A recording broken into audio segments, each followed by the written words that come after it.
Apakah karyawan resign berhak atas uang pergantian perumahan serta pengobatan dan perawatan sebesar 15% dari uang pesangon dan atau uang penghargaan masa kerja? Bagaimana ketentuan seharusnya berdasarkan Undang-Undang Nomor 13 Tahun 2003 berdasarkan pasal 162 ayat 1 yang berbunyi, pekerja atau buruh yang mengundurkan diri atas kemauan sendiri memperoleh uang pergantian hak sesuai ketentuan pasal 156 ayat 4. Pada pasal 156 ayat 4 berbunyi, pertama, cuti tahunan yang belum diambil. Perhitungan penguangan uang cuti tahunan dapat berbeda-beda pada setiap perusahaan. Biasanya, untuk penentuan 1 hari uang cuti tahunan, terdapat beberapa jenis, di antaranya 1. Gaji pokok ditambah tunjangan tetap dibagi 20. 2. Gaji pokok dibagi 20. Jadi, jika karyawan mempunyai sisa saldo cuti tahunan sebanyak 5 hari dan gaji pokok terakhir adalah 6 juta rupiah dan tunjangan tetap terakhir sebesar 2.500.000 rupiah, maka hasil penguangan cuti yang diperoleh adalah 2.125.000 rupiah. Kedua, biaya atau ongkos pulang untuk pekerja. Jika terdapat karyawan yang dipindah tugaskan keluar kota atau keluar negeri, maka perusahaan harus memberikan atau menanggung biaya atau ongkos pulang untuk karyawan tersebut dan keluarganya ke tempat di mana karyawan tersebut diterima bekerja.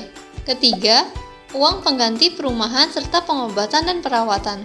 Poin ini sempat menjadi polemik pada tahun 2004. Karena Surat Edaran Menteri Tenaga Kerja dan Transmigrasi Nomor 18 yang pada intinya menyatakan bahwa karyawan yang mengundurkan diri akan tetap mendapatkan penggantian uang perumahan serta pengobatan dan perawatan sebesar 15% dari uang pesangon dan atau uang penghargaan masa kerja.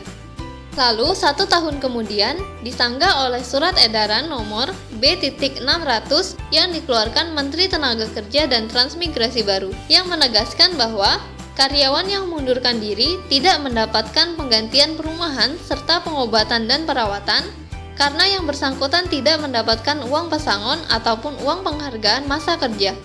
Dengan demikian, Surat Edaran Menteri pada tahun 2005 telah membatalkan Surat Edaran Menteri tahun 2004. Sebenarnya, Surat Edaran Menteri tidak boleh menyanggah atau membatalkan apa yang sudah diatur oleh undang-undang. Sebagaimana diatur dalam Undang-Undang Nomor 12 Tahun 2011 Pasal 7 Ayat 1 tentang pembentukan peraturan perundang-undangan.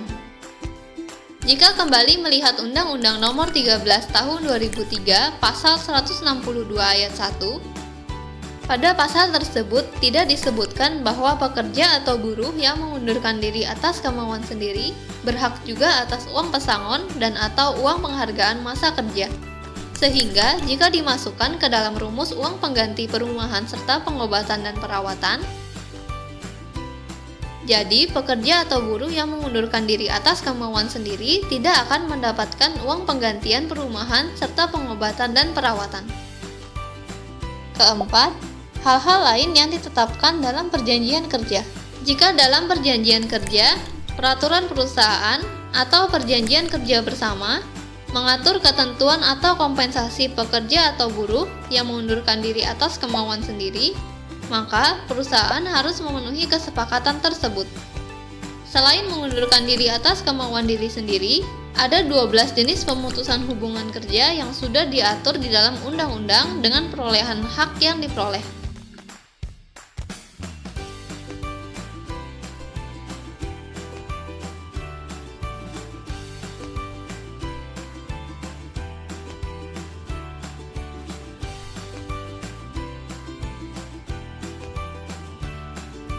Jika banyak karyawan resign dengan jenis pemutusan hubungan kerja yang berbeda-beda, maka akan lebih mudah jika dalam pengelolaan penggajian karyawan didukung oleh sistem penggajian yang telah sesuai dengan Undang-Undang Nomor 13 Tahun 2003.